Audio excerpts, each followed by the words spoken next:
शाह महमूद कुरैशी की press conference पर chief election commissioner का फौरी नोटिस। ज़ाब्ते अखलाक की खिलाफ वर्जी के इल्ज़ाम पर सूबाई इलेक्शन कमिश्नर से रिपोर्ट तलब कर ली गई। इलेक्शन कमिश्नर पंजाब को 24 घंटों के अंदर रिपोर्ट पेश करने का हुक्म दे दिया। चीफ इलेक्शन कमिश्नर ने कहा कि ज़ाब्ते अखलाक की खिलाफ वर्जी साबित होने पर कार्रवाई की जाए। या हम खबर आप तक पहुँचा रहे हैं, इसी बारे में मज़ीद तफसीलात जान लेते हैं। मोहसिन एजाज हमारे साथ मौजूद है। मोहसिन, आगाह कीजिएगा। देखिए, शाह महमूद कुरैशी की प्रेस कॉन्फ्रेंस पर ये नोटिस का मामला है और ज़ाब्ता अखलाक की खिलाफ वर्जी के इल्ज़ामात पर सूबाई इलेक्शन कमिश्नर पंजाब से फौरी तौर पर रिपोर्ट तलब की गई है और चीफ इलेक्शन कमिश्नर की जानिब से सूबाई इलेक्शन कमिश्नर को ये कहा गया है कि वो 24 घंटों के अंदर इस सिलसिले में रिपोर्ट पेश करें।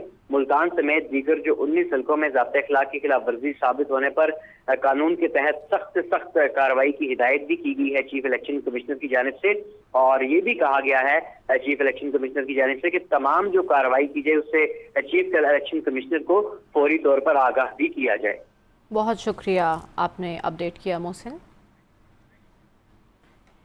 मोहसिन हमें अपडेट कर रहे थे। अहम खबर से मुतालिक शाह महमूद कुरैशी ने अब से कुछ देर पहले एक प्रेस कॉन्फ्रेंस की थी, जिस पर चीफ इलेक्शन कमिश्नर ने फौरी नोटिस लेते हुए ज़ाब्ते अखलाक की खिलाफ वर्जी के इल्ज़ाम पर सूबाई इलेक्शन कमिश्नर से रिपोर्ट तलब कर ली है।